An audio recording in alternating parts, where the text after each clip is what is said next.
What's going on, everybody? Josh Engleman and Ben Rasa here for Awesemo.com, and we are back with the breakfast menu served up by No House Advantage. So be sure to hit that like button, subscribe to the channel, and hit the notification bell so you know when everything goes live. Make sure you're subscribing to every channel. Awesemo Odds channel, the regular Awesemo channel, Awesemo Fantasy Football. Just check all of those boxes. Subscribe to them all. And then go sign up at No House Advantage using the promo code Awesemo. Get a $20 instant match deposit bonus on your first deposit.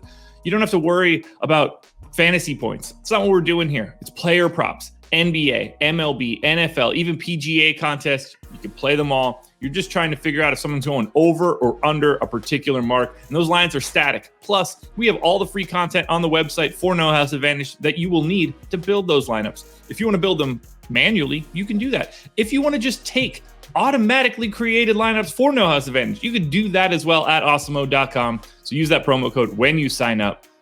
No House Advantage. Download it in the App Store. Win big with player props today. Ben, we're going to the Olympics today. Different topic for the first time in a while. We were doing a little bit of baseball, obviously did a ton of basketball, and now we are on to the Olympics. Welcome change for me. I like to mix it up. Baseball, as I've said, not my favorite sport to bet. It's been all right. Kind of been splitting. We were on a good run in NBA, but now we get a totally different topic. There's a lot of events that I could say 99.9% of the people have never bet.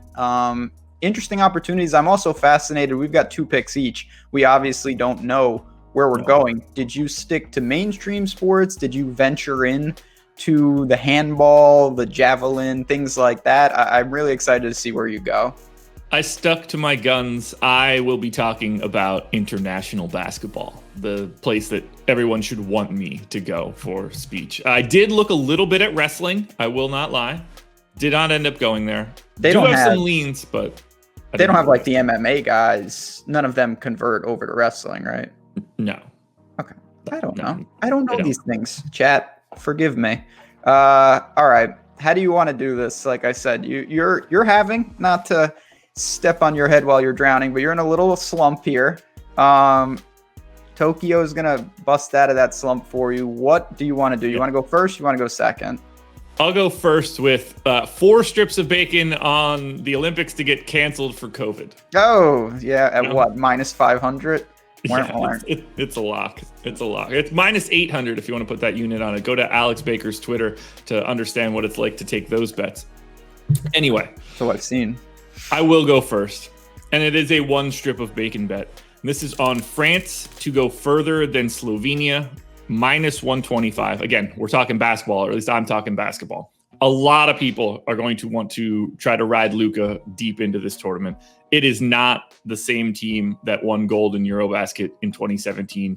No Goran Dragic any longer. Igor Kokoškov no longer the coach of Slovenia. France has 3 legitimate high-end NBA players. Gobert, Batum, Fournier. We're talking about guys that can play major minutes for NBA teams. That doesn't really exist for Slovenia outside of Luka. And they have an actual supporting cast too. TLC, Frank Ntilikina, which I know people are going to roll their eyes at, very different in international basketball than he is in the NBA. Vincent Poirier, backup center, and Nando De Colo. People are going to sleep on him as if they just don't know who he is.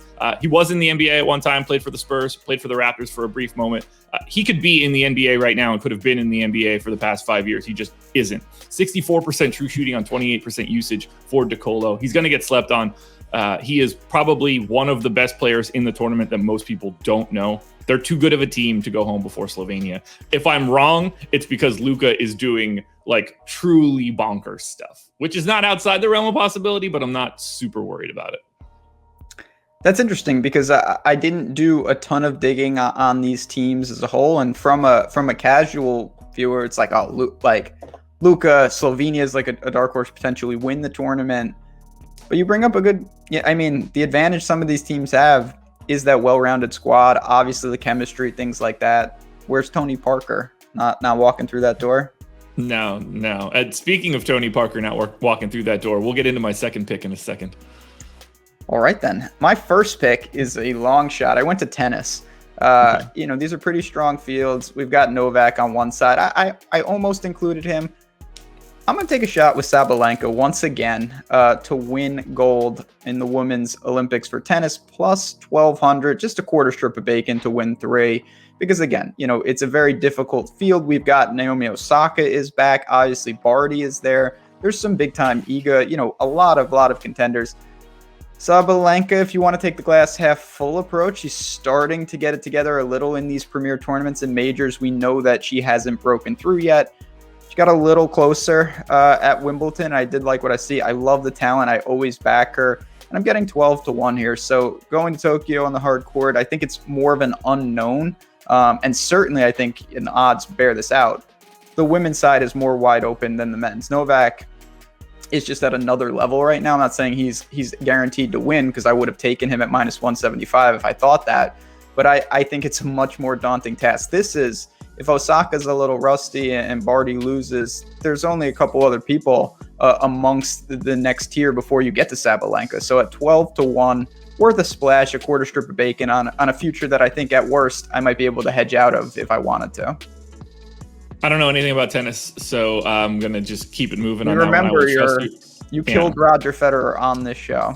I did. The only thing that I could think of when you were talking about tennis is how they should have tournaments where you play on each surface for each set. No, what they should have, and I have said this, is a court that is half clay and half grass. And so you sometimes are playing on, like, you're serving from grass to clay. How sick would that be? I'm fine with that. I think my idea is also either way. Mix it up a little bit, tennis. Come on, man. Besides my adding a second goal for extra time in soccer, having a half clay, half grass. Chat, we always ask for comments, but this is vitally important. I want comments on this video if you think that's a good idea about the split tennis court, because I think that's a genius idea. Are you picturing it split long ways or across the middle? The normal way, not like, oh, my left foot is in clay. The normal way of something that doesn't exist at all. Because that wouldn't even make sense. You would get critically injured, obviously. No, a normal way where it's like, all right, now I have the advantage because I'm serving into grass, and my returns are clay. That would be sick. I asked the question, man. I didn't pitch the idea. I just asked what you were picturing. No. That's all. Because you're going to confuse people, and my great idea is going to be wasted away here. Go ahead. Anyway, they should play different surfaces for all 3 sets. Anyway, back to basketball. Lava. And you asked, is Tony Parker walking through that door? The answer, unfortunately, is no. For my second bet, I'm going back to my boys from Slovenia, minus 5.5 against Argentina, because Nocioni and Manu Ginobili are not walking through that door for Argentina. That is legitimately in my notes, written that way. Manu and Nocioni aren't walking through the door, and you said it for former Spur Tony Parker. Look, I know that I said that Slovenia isn't the same team they were in 2017. Guess what? Argentina fits that bill and then some. I love Luis Scola. Luis Scola is 39 years old. That's a little bit up there in age. I think Luka just carves up this Argentina team. Since they won the gold in 2004, they meaning Argentina, they won bronze in 2008, they took 4th in 2012, and they finished 8th in 2016. It's not getting better from the heyday. They don't have the same sort of bullets in the gun that they used to. I think Luka just smashes them out. 5.5 seems like too low of a line. I just don't think that Argentina has it for them. And the big piece of it for me is that it's not like Luka is going into a new experience. Like, Argentina is going to be pretty grimy about it. I assume they're going to be pretty physical. That's all that Luka's ever known throughout all of his Euros. So, like, he's not coming into a scenario that he's not aware of. And that's why I don't think the 5.5 is enough. So another strip of bacon on Slovenia minus 5.5. I like that one a lot. Argentina, even again, it's so easy for me to discuss this with you because, like, I'm an extremely casual Olympic basketball viewer. And I always think, like, you've got the U.S. and then you've got Argentina, one of those teams that always plays them tough. Obviously, it's not the same squad when you do the digging, but I think that line's kind of inflated on name recognition. They're one of the teams that have always been there. And certainly Slovenia, I mean, it's a different situation with Luka. All right. Mixing it up here. We're getting a little creative, but I think this is something that, again, at times is very, very effective. There are a couple spots in the Olympics that I think are really, really safe. Honestly, maybe number one, and it's only minus 550, is Katie Ledecky to win the 800-meter freestyle She's just not going to lose. She has the world record. I feel ungodly confident about that, but I'm not going to lay minus 550, but I'm going to parlay that with the USA to win gold in basketball. I know there's a lot of turmoil around this team. It's minus 320. When you combine them, you get it down to minus 181. And to me, that's a pretty comfortable number because she is going to win.